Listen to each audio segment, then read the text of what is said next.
Hello students, welcome on my YouTube channel Burnol science and this is me Gyanu Modi. तो चलिए आज का topic हम लोग कवर करते हैं और आज का टॉपिक है कंसेप्ट ऑफ फ्री फॉल। यानी आज के टॉपिक में हम फ्री फॉल के बारे में जानेंगे, समझेंगे, है ना। तो चलिए आज का सफ़र शुरू करते हैं और फ्री फॉल के बारे में टोटल कंसेप्ट को समझते हैं। तो सबसे पहले आता है फ्री फॉल। ये है क्या, डेफिनेशन क्या है इसकी। तो फ्री फॉल की डेफिनेशन है कि जब भी हम किसी ऑब्जेक्ट को या जब भी कोई ऑब्जेक्ट फॉल कर रहा हो यानी गिर रहा हो, जब भी कोई ऑब्जेक्ट गिर रहा हो किसके इफेक्ट के तहत, ग्रेविटेशनल फोर्स के इफेक्ट के तहत, किस तरफ गिर रहा हो, धरती के तरफ गिर रहा हो, तो ऐसे फॉल को हम लोग क्या बोलते हैं, फ्री फॉल बोलते हैं। यानी जब भी कोई ऑब्जेक्ट सिर्फ और सिर्फ ग्रेविटेशनल फोर्स के प्रभाव में धरती के तरफ गिर रहा हो, इस तरह के मोशन को हम लोग फ्री फॉल बोलते हैं। ठीक है, चलिए ये हो गया definition. We have completed the definition. अब हम लोग आगे बढ़ते हैं, फ्री फॉल के डेफिनेशन से आगे बढ़ते हैं, आगे देखते क्या है। तो जैसा कि यहाँ देख रहे हैं, समझाने के लिए एनिमेशन बनाए हैं। ये देखिए, ये आदमी ने एक बॉल को ऊपर फेंका, है ना। ये बॉल जो ऊपर गया, अब ये ऊपर जा कर के क्या हो रहा है, ये वापस उसी आदमी के हाथ में गिर गया, है ना। अभी देखो, ये आदमी ऊपर बॉल को फेंका, ऊपर फेंका, मैक्सिमम हाइट तक गया और फिर ये बॉल जो है ग्रेविटी के प्रभाव में, ग्रेविटेशनल फोर्स के प्रभाव में क्या हुआ, ये वापस नीचे उसके हाथ में आ गया। तो ये क्या हुआ है, ये केस हुआ फ्री फॉल का। ये क्या चीज़ का केस हुआ, ये कहेंगे यहाँ फ्री फॉल हो रहा है। यहाँ कौन इसको खींच रहा है, इसको नीचे के तरफ कौन ला रहा है, तो नीचे के तरफ जो होता है ना, ग्रेविटी ला रहा है। ग्रेविटी यहाँ कितना फोर्स लगा रहा है, तो ग्रेविटी यहाँ पर लगा रहा है इसके ऊपर वेट फोर्स जो है mg, ये mg, इतना ही वेट फोर्स लग रहा है ना। इस बॉल के ऊपर कौन लगा रहा है, ये अर्थ लगा रहा है, अर्थ का ग्रेविटेशनल पुल लगा रहा है। ठीक है, तो ये जो ग्रेविटी का जो डायरेक्शन होता है, ये हमेशा नीचे के तरफ होता है। ग्रेविटी का डायरेक्शन हमेशा क्या होता है, नीचे के तरफ होता है। ये देख लो, फिर से एक बार देखो, ये ग्रेविटी डायरेक्शन लगातार है, ये ऊपर जा रहा है, फिर भी ग्रेविटी का जो फोर्स है, mg फोर्स जो है, वो इसके ऊपर हमें हर समय नीचे के तरफ लग रहा है। भले ही इस बॉल को हम ऊपर की तरफ फेंके, है ना, ये बॉल को भले ही ऊपर की तरफ फेंके हो, ये ऊपर जा भी रहा है, लेकिन उस दौरान भी जो है हर क्षण जो है इसके ऊपर एक डाउनवर्ड वेट फोर्स या ग्रेविटेशनल फोर्स लग रहा है। और इसी कारण से ये ऊपर जाने के बाद रुक जाता है मैक्सिमम हाइट पर, और फिर वहाँ से फिर यह बॉल जो है नीचे गिरता है, या कहिए कि नीचे आता है। ठीक है,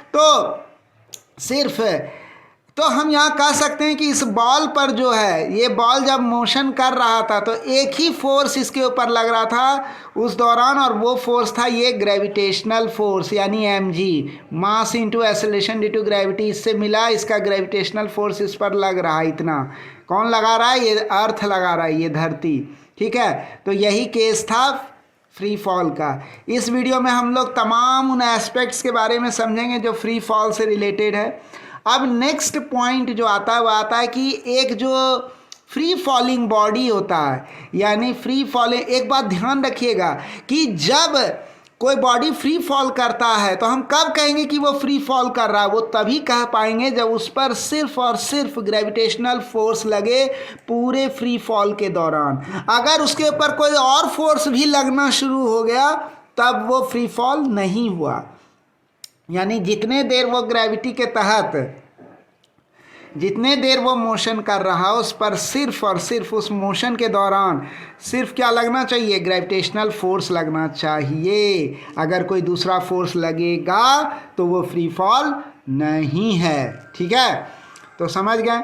एक और बात, एक्सेलरेशन जो होता है एक फ्रीली फॉलिंग बॉडी का, वह हमेशा किसके बराबर होता है। एक्सेलरेशन हमेशा जो होता है ना एक फ्रीली फॉलिंग बॉडी का, वह हमेशा किसके कारण होता है, वह हमेशा ग्रेविटी के कारण होता है। एक फ्रीली फॉलिंग बॉडी का एक्सेलरेशन किसके कारण होता है, हमेशा ग्रेविटी के कारण होता है। वो हमेशा जो है किसके बराबर होता है, एक्सेलरेशन ड्यू टू ग्रेविटी, यानी कि g के बराबर होता है। ठीक है, तो किसी भी बॉडी का जो एक्सेलरेशन होता है ना, फ्रीली फॉलिंग बॉडी का जो एक्सेलरेशन होता है वह किसके बराबर होता है, वह एक्सेलरेशन ड्यू टू ग्रेविटी यानी g के बराबर होता है, जिसकी वैल्यू होती है, कितनी होती है इसकी वैल्यू, 9.8 मीटर पर सेकेंड स्क्वायर। तो हम कह सकते हैं एक फ्रीली फॉलिंग बॉडी का जो एक्सेलरेशन होगा वह हमेशा क्या होगा, 9.8 मीटर पर सेकेंड स्क्वायर। और यह किसके प्रभाव में होता है, ग्रेविटी के प्रभाव में होता है। क्लियर हो गई बात, समझ में आ गई। चलो आगे बढ़ते। ये देखो, ये बंदे ने इस बॉल को ऊपर फेंका, बॉल मैक्सिमम हाइट तक गया। तो एक बात जान लीजिए, ये जो नीचे से ऊपर जाने में जितना टाइम लगेगा ना, उतना ही टाइम लगेगा उसको ऊपर से नीचे आने में, वापस उसी पोजीशन पर। ठीक है, इस बात को हमेशा याद रखना है कि ये नीचे से ऊपर जाने में जितना टाइम लगाएगा, मान लीजिए टी टाइम लगा, तो फिर जो वापस ये गिरेगा, वापस जो इसके हाथ में आया, तो अभी फिर जो है कितना लगा, वही टी टाइम लगा। यानी टोटल टाइम कितना हो गया, 2t हो गया। टोटल जर्नी जो है नीचे से ऊपर फिर वापस नीचे, ये हो गया टोटल जर्नी कितना हो गया, ये हो गया 2t। Total time of the journey 2t हो गया। यानी नीचे से ऊपर एक बार गया तो इस समय t, फिर ऊपर से नीचे आया उतना ही टाइम लगेगा, t टाइम लगेगा t। तो दोनों मिला करके क्या हो गया, 2t total time of the journey. चलिए आगे बढ़ते हैं। तो यहाँ थोड़ा रिपीट हो गया था। चलिए अब कह रहा है कि एक बॉडी को जो है हम लोग ऊपर की तरफ फेंक दिए। किस वेलोसिटी से फेंके, ध्यान से देखो। एक बॉडी को हम लोग ऊपर की तरफ फेंके, है ना। तो ऊपर की तरफ जब हम लोग फेंके तो इसको फेंका गया u वेलोसिटी से। किस वेलोसिटी से फेंका गया है इसको, u वेलोसिटी। ये देखो यहाँ u ब्लिंक कर रहा है, यानी नीचे से ऊपर जब इसको फेंके ना तो u वेलोसिटी से फेंके। तो जब ये बॉडी जो है, ये बॉल जो है एकदम मैक्सिमम हाइट तक जब पहुंचा, फेंके भले हम इसको नीचे से ऊपर u वेलोसिटी से, लेकिन इसके ऊपर जो है ना mg फोर्स लग रहा है, लगातार वेट फोर्स नीचे की तरफ लग रहा है, जिसके कारण ये वापस आ जाता है। तो जब हम लोग इस बॉडी को नीचे से ऊपर की तरफ फेंके तो u वेलोसिटी से हम ऊपर की तरफ फेंके, तो जब ये बॉडी मैक्सिमम हाइट पर पहुंचेगा ना, तो ये जिस क्षण, एक ऐसा क्षण आएगा जब ये रुक जाएगा, यानी इसकी वेलोसिटी 0 हो जाएगी मैक्सिमम हाइट पर। ये नेचर है फ्री फॉल में कि जब किसी चीज़ को आप नीचे से ऊपर की तरफ फेंकते हैं तो वो जब मैक्सिमम हाइट तक पहुंचता है, जिस समय वो मैक्सिमम हाइट तक पहुंचेगा ना, वो जो है उस समय, उस इंस्टेंट पर उसकी वेलोसिटी क्या हो जाएगी, 0 हो जाएगी। ये जो हाइट हो गया ये क्या हो गया, मैक्सिमम हाइट हो गया, h मैक्स हो गया, है ना। तो इस मैक्सिमम हाइट पर यहाँ पर जब पहुँचा, जब ये यहाँ पर पहुँचा तो इस जगह इसकी वेलोसिटी क्या हो गई, इस जगह इसकी वेलोसिटी 0 हो गई। यहाँ पर जो इंस्टेंटेनियस वेलोसिटी होगा ना vi, वो 0 हो जाएगा। ठीक है, ये फ्री फॉल का नेचर, इसको हमेशा याद रखना है, इसको भूलना नहीं है। तो जब हम लोग बॉडी को ऊपर की तरफ थ्रो करते हैं विथ u वेलोसिटी, तो ये मैक्सिमम हाइट तक ये वेलोसिटी पहुंच जाता है, और वहाँ वेलोसिटी इसकी क्या हो जाती है, वहाँ इसकी वेलोसिटी 0 हो जाती है। यही नेचर है फ्री फॉल का। ठीक है, अब हम लोग आगे बढ़ते हैं। अब हम लोग कह सकते हैं कि एक बॉडी को जब हम लोग ड्रॉप करते हैं, जैसे ये आदमी के हाथ में ये बॉडी था, और इस बॉडी को जब हम लोग ड्रॉप किए नीचे के तरफ, तो बॉडी क्या हुआ, नीचे के तरफ मूव करने लगा। तो जिस इंस्टेंट पर हम इस बॉडी को रिलीज़ किए, यानी कि यहाँ इस इंस्टेंट पर हम इस बॉडी को रिलीज़ किए, तो इसका इनिशियल वेलोसिटी u क्या हो जाएगा, वह हो जाएगा 0। इसका इनिशियल वेलोसिटी u क्या हो जाएगा, वह हो जाएगा 0। ये इनिशियल वेलोसिटी u हो गया 0, और ये mg जो है नीचे की तरफ आ रहा है, mg के प्रभाव में ये बॉडी नीचे की तरफ गिर रहा है। यहाँ वेलोसिटी इसकी कितनी है, 0 है। ठीक है, कब है, जब बॉडी को सिर्फ ड्रॉप किया गया है। ध्यान दीजिएगा एक बार, यहाँ बॉडी को सिर्फ छोड़ दिया गया, जिस इंस्टेंट पर छोड़ा, यहाँ पर इस जगह इसकी वेलोसिटी, इनिशियल वेलोसिटी u जो है 0 है। लेकिन अगर इस बॉडी को एक फोर्स के साथ नीचे की तरफ फेंकते, एक खास वेलोसिटी के साथ, मान लीजिए v डैश वेलोसिटी के साथ फेंकते, तब हम कहते हैं कि इस जगह वेलोसिटी क्या हो गया, v डैश हो गया। लेकिन अभी क्या किए, एक फोर्स के साथ नीचे फेंका नहीं गया, बल्कि क्या किया, उसको सिर्फ ड्रॉप कर दिए, छोड़ दिए, तो इनिशियल वेलोसिटी क्या होगी, 0 होगी। इस बात को हमेशा ध्यान में रखिएगा। ठीक है, तो जब बॉडी को ड्रॉप करते हैं, छोड़ देते हैं, सिर्फ उसको फोर्स के साथ नीचे नहीं फेंकते हैं, तो उसकी वेलोसिटी उस समय 0 होती है, और जब उसको फोर्स के साथ फेंकते हैं तो उसमें नॉन ज़ीरो वेलोसिटी आ जाता है। ठीक है, बात हो गई क्लियर, समझ में आया। आगे बढ़ते हैं। तो अभी थोड़ा ये सब कैरेक्टरिस्टिक फीचर्स पढ़ रहे हैं हम लोग एक फ्री फॉल के केस में, ठीक है। अब आता है कुछ प्रिकॉशंस हम लोग को लेने चाहिए। क्या चीज़ का? जब हम लोग वेलोसिटी, एक्सेलरेशन और डिस्प्लेसमेंट का जो साइन देते हैं, है ना, इक्वेशन ऑफ मोशन को फ्रेम करते वक्त, यानी इक्वेशन ऑफ मोशन को बनाते वक्त हम लोग जो वेलोसिटी, एक्सेलरेशन और डिस्प्लेसमेंट के आगे में जो साइन देते हैं ना, इस साइन को ले करके कुछ सावधानी बरतनी चाहिए, कुछ प्रिकॉशंस मेंटेन करने चाहिए। जैसे समझिए बात को, मैं कहना क्या चाहता हूँ कि हम लोग को हमेशा इस बात को याद रखना चाहिए कि इक्वेशन ऑफ मोशन जो होता है ना, वो हमेशा एक पर्टिकुलर एक्सिस के रेस्पेक्ट में कंसिडर किया जाता है। कोई भी इक्वेशन ऑफ मोशन बनाते हैं, चाहे आप फर्स्ट इक्वेशन ऑफ मोशन बनाओ, चाहे आप सेकेंड इक्वेशन ऑफ मोशन बनाओ, चाहे आप थर्ड इक्वेशन ऑफ मोशन बनाओ, वह हमेशा किसी एक खास एक्सिस को ध्यान में रख करके बनाया जाता है। वह एक्सिस वर्टिकल एक्सिस भी हो सकता है, वह हॉरिजॉन्टल एक्सिस भी हो सकता है, वह कोई ऑब्लिक एक्सिस भी हो सकता है। तो वो लेकिन कोई ना कोई एक्सिस से रिलेटेड होगा। अब थोड़ा सा इसको समझते हैं, साइन को समझते हैं, एक्सिस को समझते हैं। जैसे मान लीजिए कहा देखिए एक बॉल को जो है फेंका गया, एक बॉल को जो है वर्टिकली अपवर्ड डायरेक्शन में फेंका गया, किस वेलोसिटी से? यू वेलोसिटी से। तो देखिए यहाँ इस बॉल को ये आदमी जो है एक यू वेलोसिटी से जो ऊपर की तरफ फेंक दिया, ये यू वेलोसिटी से इसको फेंका, यानी जिस समय फेंका, जिस समय प्रोजेक्ट किया, उस समय इस बॉडी की वेलोसिटी कितनी थी? तो वो यू थी। तो ये ऑब्जेक्ट क्या होगा? ये मैक्सिमम हाइट तक जाएगा, ठीक है। तो यहाँ हम अभी इसके लौटने की बात नहीं कर रहे, ये तो लौटेगा ही, ये वापस फिर गिरेगा इस आदमी के हाथ में।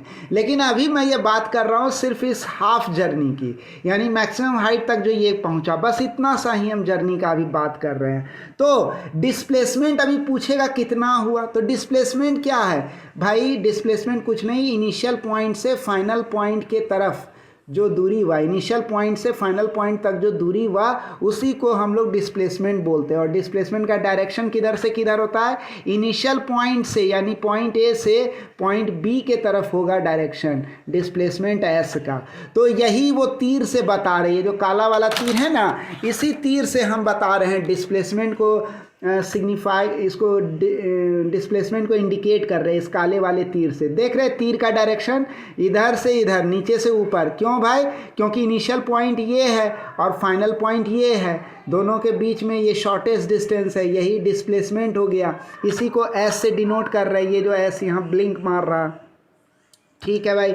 तो यहाँ डिस्प्लेसमेंट एस है और डायरेक्शन डिस्प्लेसमेंट का किधर से किधर होगा? यहाँ जो डिस्प्लेसमेंट का जो डायरेक्शन होगा, ये जो डायरेक्शन होगा ना डिस्प्लेसमेंट का, ये होगा from point A to B, यानी ए से बी के तरफ जो है इस डिस्प्लेसमेंट का जो है ना वो डायरेक्शन होगा, ठीक है। बात समझ में आ गई? तो अब कह रहा है जब हमको यह साइन असाइन करना हो, यानी कि जब हमको साइन लगाना हो, अलग अलग पैरामीटर्स जो दिया हुआ इक्वेशन ऑफ मोशन में, उसमें जब हमको साइन लगाना होता है ना, तो सबसे पहला काम हमको क्या करना चाहिए? एक पॉजिटिव कोऑर्डिनेट कंसिडर करना चाहिए खास डायरेक्शन में।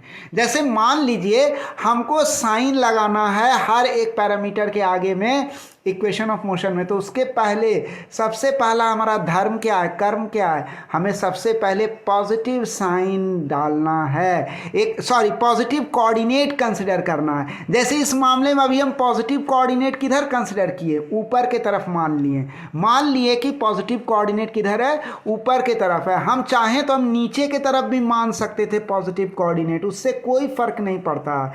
तो हम यहाँ क्या किए? हम पॉजिटिव कोऑर्डिनेट ऊपर के तरफ मान लिए। जनरली ऊपर के तरफ ही माना जाता है, आप चाहें तो नीचे भी पॉजिटिव कोऑर्डिनेट मान सकते हैं, ठीक है। तो मान लिए ऊपर के तरफ ये हमारा पॉजिटिव कोऑर्डिनेट। अब कह रहा है सपोज कीजिए, क्या सपोज करना है? इस केस में हमको कंसिडर करना हो वी हैव कंसिडर, यहाँ हम लोग क्या किए हैं, हम लोग पॉजिटिव डायरेक्शन में जो है, अपवर्ड डायरेक्शन में जो है ये कंसिडर किए हैं। ठीक है, तो सबसे पहला काम इक्वेशन ऑफ मोशन बनाते हुए किसी भी बॉडी का, जैसे इस गेंद के लिए अगर हमको फर्स्ट इक्वेशन ऑफ मोशन बनाना हो, सेकंड बनाना हो, थर्ड बनाना हो, कोई भी इक्वेशन ऑफ मोशन बनाना हो, तो सबसे पहले हमको क्या करना चाहिए, एक पॉजिटिव कोऑर्डिनेट को कंसिडर करना चाहिए। तो इसको कंसिडर करने के बाद अब हम क्या करेंगे, अब हम जो है ये मान लीजिए कि अब ऐसा कहा गया है कि ये नीचे से जब ऊपर गया, ये नीचे से जब ऊपर गया तो ये टी टाइम मान लीजिए इसको लग गया। ठीक है, इसको कितना टाइम लग गया, नीचे से ऊपर जाने में टी टाइम लग गया। और जब ये ऊपर पहुंचा तो मान लीजिए थोड़ा देर के लिए कि इसकी वेलोसिटी v है, सपोज इसकी वेलोसिटी जो है v है, तो हमको ये v कैलकुलेट करना है, हमको ये v मान लीजिए कैलकुलेट करना है। एक बात बोलते हैं, तो हमको क्या करना होगा, और यहाँ ऊपर तक जाने में टी टाइम लगा, तो देखिए अगर हमको v कैलकुलेट करना है, ध्यान रखिएगा जिस पैरामीटर को कैलकुलेट किया जाता है इक्वेशन ऑफ मोशन में, या इक्वेशन ऑफ मोशन को लागू करके जिस भी पैरामीटर को कैलकुलेट करेंगे, उस पैरामीटर के सामने उसके आगे जो है ना कोई भी साइन नहीं देंगे, ना तो पॉजिटिव साइन देंगे ना तो निगेटिव साइन देंगे, उसको ऐसे ही फॉर्मूला में लिख देंगे, है ना। तो क्योंकि उसको कैलकुलेट करना है, जैसे देखिए, तो मान लीजिए कि ये बॉल नीचे से ऊपर गया और हमको जो है वर्टिकल एक्सिस के अलोंग एक फर्स्ट इक्वेशन ऑफ मोशन इस बॉडी के लिए फ्रेम करना है। ये जो बॉडी है इसके लिए हमको एक first equation of motion frame करना है वर्टिकल एक्सिस के अलोंग।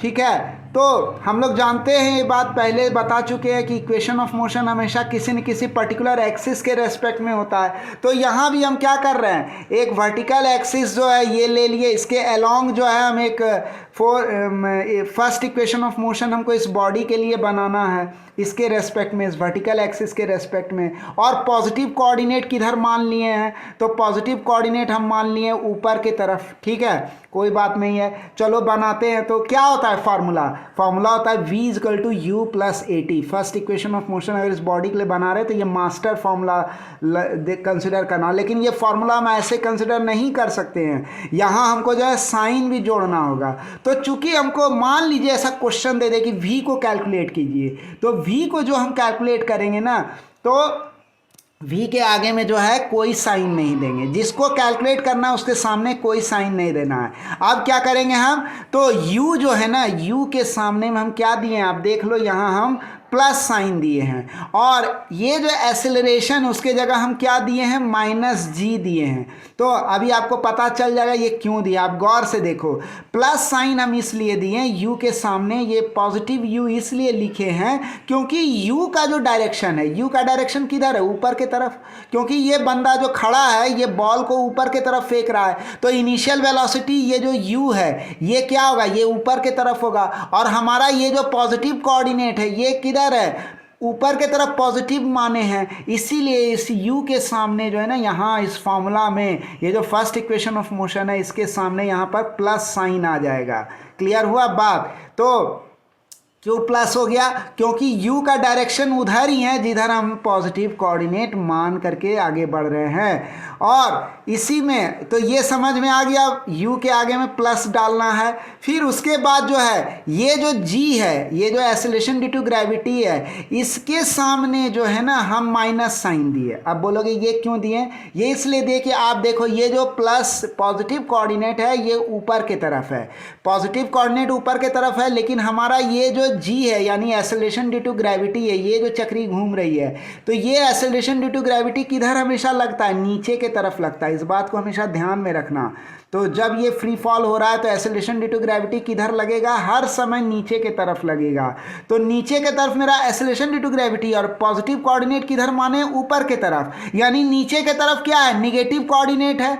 नीचे के तरफ तब निगेटिव कोऑर्डिनेट होगा, ऊपर अगर पॉजिटिव कोऑर्डिनेट माने हैं तो नीचे क्या होगा, निगेटिव कोऑर्डिनेट होगा। और मेरा एक्सेलरेशन का डायरेक्शन किधर है, वो है निगेटिव कोऑर्डिनेट के तरफ, इसीलिए माइनस साइन जो है ना वो कहाँ आ जाएगा, वो इस जी एक्सेलरेशन ड्यू टू ग्रेविटी के सामने, उसके पहले ये माइनस साइन लगाना होगा हमको इस फर्स्ट इक्वेशन ऑफ मोशन में। टी के आगे कोई साइन नहीं लगाना क्योंकि ये टाइम है ना। और वी जो है ना इसके आगे में भी कोई साइन नहीं लगाना है, क्योंकि हमको क्वेश्चन क्या कर रहा है, वी कैलकुलेट करने का रहा है। मतलब आपको एज्यूम करने का है कि मान लीजिए वी को कैलकुलेट करने कह दे कि यहाँ तक आते आते इसकी वेलोसिटी कितनी होगी, इसको फॉर्मूला से कैलकुलेट करो, तो v के आगे कोई साइन नहीं लगाना है। जिसको कैलकुलेट करना है उसके आगे कोई साइन नहीं लगाना है, उसको ज्यों का त्यों छोड़ देना है। तो इसको जब v को हम सॉल्व करेंगे तो यहाँ g के आगे और u के आगे साइन लगा करके सॉल्व करेंगे, और जो भी आंसर आएगा ना साइन के साथ, मान लीजिए आंसर आता है -3 मीटर पर सेकेंड, एक सपोज कीजिए, मैं एक उदाहरण के लिए आ जाता आंसर -3 मीटर पर सेकेंड। इसका मतलब क्या हुआ, इसका मतलब हुआ वेलोसिटी का डायरेक्शन जो है यहाँ पर क्या हो रहा है, वो नीचे के तरफ हो रहा है, माइनस आया ना।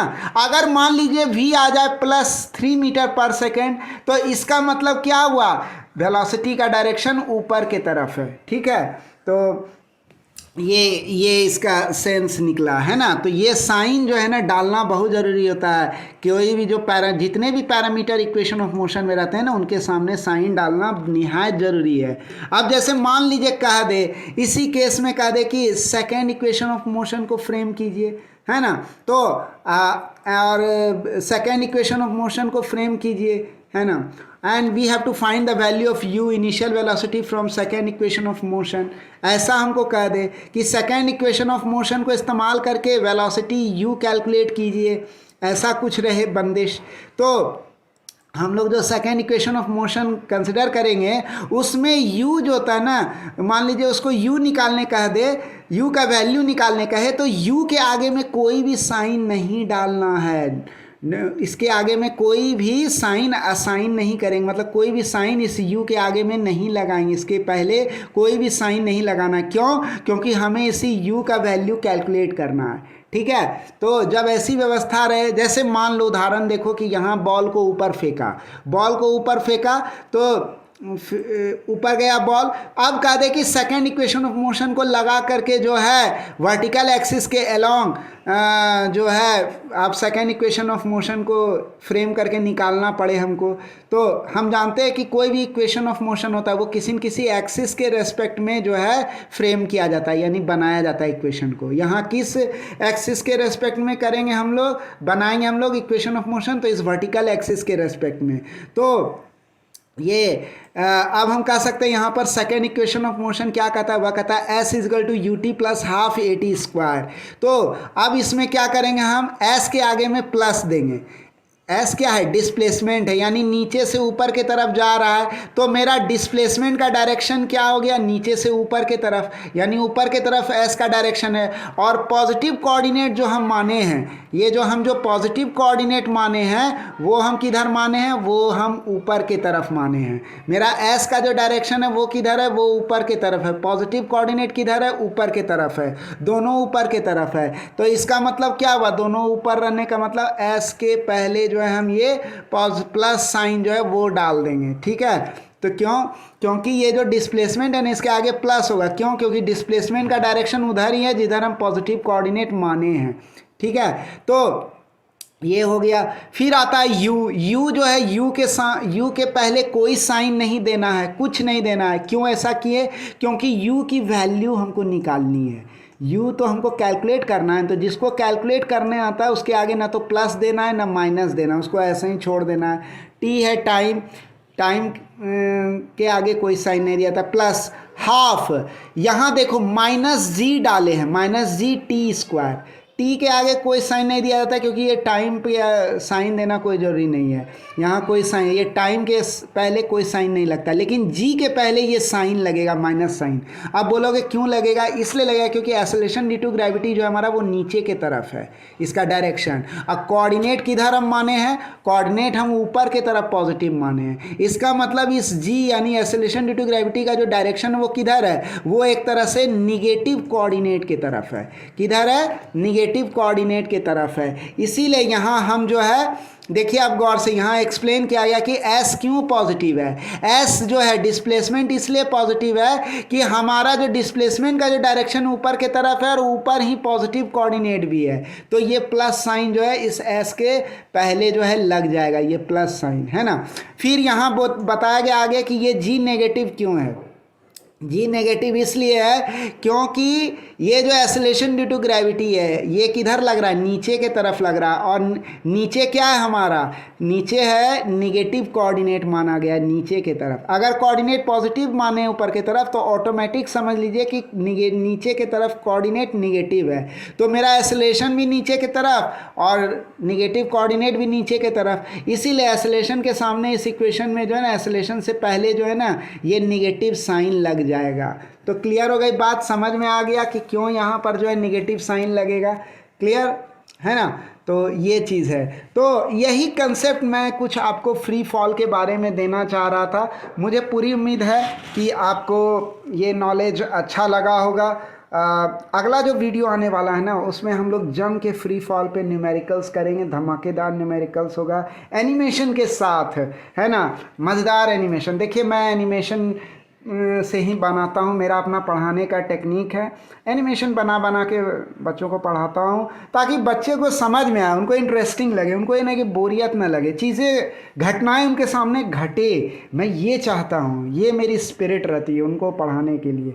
ठीक है, तो मैं पूरी उम्मीद करता हूँ कि आपको मेरा ये परिश्रम पसंद आया होगा। जो भी मेहनत मैंने की है इसमें आपको अच्छा लगा होगा। तो आप हमारे इस प्यारे से न्यारे से यूट्यूब चैनल बर्नॉल साइंस को लाइक कीजिए, सब्सक्राइब कीजिए, बेल आइकन को प्रेस कीजिए, कमेंट्स ज़रूर लिखिए कि आपको कैसा लगा ये वीडियो, अच्छा लगा, ख़राब लगा, जो भी लगा, जैसा भी लगा, आप प्लीज़ ड्रॉप योर कमेंट्स। ठीक है, तो अगला वीडियो जो कल अपलोड होगा ना उसमें हम लोग गहराई से बातचीत करेंगे कि इक्वेशन ऑफ मोशंस जो होते हैं ना, तो उन पे न्यूमेरिकल्स हम लोग डिस्कस करेंगे। ठीक है, तो तब तक के लिए खुश रहिए, हंसते रहिए, मुस्कुराते रहिए। मैं ज्ञानू मोदी आपसे इजाज़त चाहूँगा।